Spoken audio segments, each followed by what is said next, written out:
Mondays. I'm here back at Stars and Strikes. I'm here with Erick Reaves, Redrum Reaves. You know, Erick had an interview with us not too long ago, and since then he's had 3 fights, and none of them left the first round. So he's 5-0 with 5 first-round stoppages. You said in the last interview that's like your mindset going into the first round is to kill the other guy. Oh, yeah, easily. Every time. There's no point in bullshitting. Right. You know what I'm saying? As long as you're entertaining, quick, you know what I'm saying, getting it done, throwing hands, making the crowd go crazy. Right. That's all that really matters. Yeah, and you know, everyone I talked to that's been to some of your fights, you know, a lot of your fights have been at the Hype Center in Wayne. Yep. You sell out the show. Everyone's there to see Redrum. Yeah, I did 17 tables for the last fight, and then probably easily another 50 people at the door. Yeah, so what's it like to fight in front of like all your friends and family? Just kind of showing I love it. I love it. It's probably honestly my favorite part. You know, just the whole thing from dropping off tickets, you know, seeing people, taking pictures after the fight, you know, hearing the crowd, you know. I haven't had a fight at the Hype Center where I could hear my walkout music yet. Yeah. You know, and that, you know, and it's awesome. Yeah. I love it. That's my favorite part. Must be a great feeling, man. You know, again, you went and handled business not that long ago. You know, there was a lot of animosity building up to this fight. Like, kind of take me through that.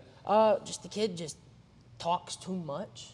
You know, he just always talking shit, always posting something on Facebook, always having something to say, and just needed to get shut down, shut up. Yeah. You know, so I think I proved a point with a minute 23 stoppage. Yeah, you definitely went in there and took care of it. Well, you know, you're the kind of fighter that doesn't need extra motivation, though. No. You know what I mean? But did that give you any extra motivation? Or? Yeah, definitely. I was hoping he was gonna, you know, be a little tougher than he thought he was. That way, it could go a little longer, so I could hit him a little more. But you know, it is what it is. You know, take it how it comes, and hopefully the next one goes a little longer. Yeah, I mean, what you've done, where you set yourself in your career so far, your next fight's for a title. Your first title fight as an amateur. You know, 5-0, undefeated. Now going for your first title. How's that feel? Great. Honestly, it's happening pretty quick. I was actually looking. I think my first MMA fight was April 13th or April 15th.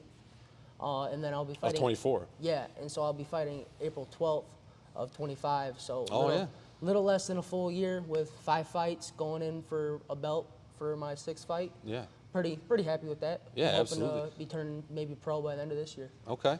Is there anything different you're doing for this training camp because it's a title fight? Harder rounds, more rounds, longer. Just honestly, not really. I train for every fight like it's a title fight. Yeah. So, you know, maybe I just push myself a little harder than I have in the past, you know, running that extra half mile, do that extra round, you know, just the basic things that I've been doing. Yeah. Don't want to change it up too much. Everything's been successful up to this point, so.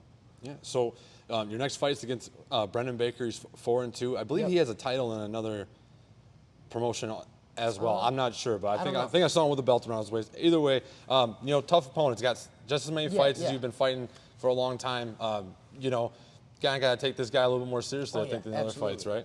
Absolutely. Well, I take every fight seriously. Yeah. You know what I'm saying? Every fight's a title fight in my mind. You know, it's really, that's the way I fight. So, just same thing like I've been doing. Train hard, and I'm going to try to finish him in the first like I have everybody else. Right. Now, this fight's a little bit away from your hometown. You know, it's all the way up in Cadillac this time. Do you think that'll be a disadvantage to you, advantage for you? Or? No, I like fighting out of town just as much as I do in town. And, you know, luckily I got good enough, you know, family, friends, you know, fan base, and my sponsors and everything that I bring in about at least, I think, 25 people out to Cadillac. So I'll have my little crowd there, but the boos and the cheers are all the same to me. I just like the noise. Right. Yeah, like we said, you don't need a lot of motivation to fight. It seems like you're just ready to tear someone's head off. Yeah, you know, fight's a fight. You know what I'm saying? I'll fight it. I'm rather fight in the cage, but fight's a fight. Yeah. You know, so. I wasn't going to ask you, but you brought it up. So you're talking about possibly at the end of the year going pro. Yeah, You know, what's that look like? What's the transition look like from amateur to pro for you? I'm hopefully going in pro, undefeated, you know, a couple of belts, title defense, and then just rip and run from there. Now, like, when we talked last time, you were kind of like, you've been in a couple different weight classes. Yeah. You know, where do you think you'll fit in at pro? So me and my coach talk, we're thinking 155, more than likely for pro. Maybe we'll take some fights at 70 if the fight's right, you know, just because wrestled for so long at 70 and everything, so it's easy weight for me. I'm cool with 170. Everybody you know, I'm used to dealing with guys that size. Right. But that's kind of what you walk around around 170 at I least. walk right now. Lately, I've been walking around like 190. Okay. 195. And cutting to just ones. yeah, and just cutting to 170. It's a relatively easy cut. Yeah. I never really had a problem with it so far. So. Is there anything like any like crazy cutting techniques you have, or just hard work? Just hard work. Just sauna, water load. Yeah. Nothing crazy. Okay. You know, easy stuff. So looking forward to this title fight. Have you been able to watch Brendan Baker at all? Yeah. You know, So I was at his last fight. I saw it. You guys faced off in the ring. We did a face off in the ring. Actually, a super nice guy.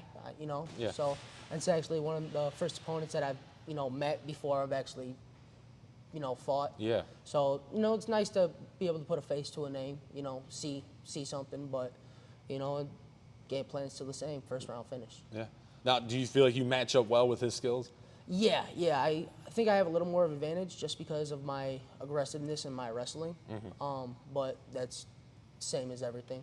Is that like I've seen like highlights? I've never seen you fight in action, which I need to make that. I'm going to try to go to that Cadillac fight. But it seems like you just walk across the ring and start throwing bombs, and you rely on your wrestling in case they come at you. You know what I mean? Yeah. Is it like, does that give you that confidence, your wrestling background, to kind of have that? All day. You know what I'm saying? I wrestled for a long time. I was a pretty decent wrestler. So it's just another aspect of MMA. So I'm gonna go out there and throw the hands, and that's what everybody wants to see. Right. People want to see the knockout. People want to see the hands getting thrown. But if they want to wrestle, then it's kind of to their disadvantage because most of the time when they're trying to wrestle me, they just got hit. Right. So then they end up just like the last guy, getting flung across the ring and taken down and then smashed. Yeah, it's easy to make mistakes when your bell's a little wrong, right? Yeah, So. when you're getting hit and you die for that takedown, next thing you know, you're getting sprawled down to the mat. Yeah. It's a little different when, versus somebody who doesn't know how to actually wrestle. Right. Now, you touched on it a little bit, but do you have a prediction for April 12th? First round finish. No, every first time. round. Yeah, it's always going to be a first round finish. Right. Until it's not. Yeah. So that's Erick Redrum Reaves. Very confident. Do you want to shoot on any social media accounts, so people can follow you? I want to thank Gladiator Vitamins, Rachel Reeves Realty, Carey Brothers Trucking, Complete Battery Sources, and Mark Edelstein Lending. All right, very cool. Like I said, that fight's April 12th in Cadillac. War at the Wex, I believe is the name. Yes, it is War at the Wex. If you're looking for tickets, I'm sure you can hit up Erick on his socials. Definitely. I got tables and everything for sale, so just let me know. There you go. Anything you need, hit up Erick. Thanks for tuning in, guys. We'll see you on the next one.